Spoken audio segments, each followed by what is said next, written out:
Hello guys, this is the Miru. আজকে একটা customize T shirt করার প্ল্যান ছিল। তো বাইরে হচ্ছে প্রচণ্ড পরিমাণ বৃষ্টি। তো বৃষ্টি যেহেতু আর আজকে রোদ নাই, তো কাস্টমাইজ কিছু জিনিস বানানোর পর হচ্ছে রোদে দিতে হয়, অথবা আনুষঙ্গিক কিছু ব্যাপার আছে।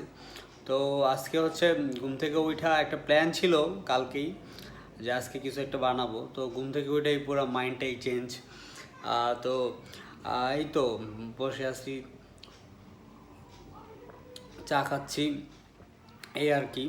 তো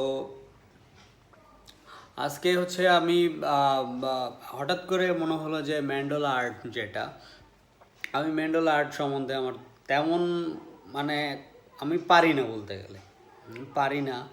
তো হচ্ছে গিয়ে একটা আপুর মাধ্যমে কিছু বেসিক একটা ধারণা হয়েছে। তো এই বেসিক ধারণা থেকে আজকে একটু ট্রাই করব, কি হয় আল্লাহ জানে। তো সাথেই থাকুন, আর হচ্ছে subscribe my channel. Good bye.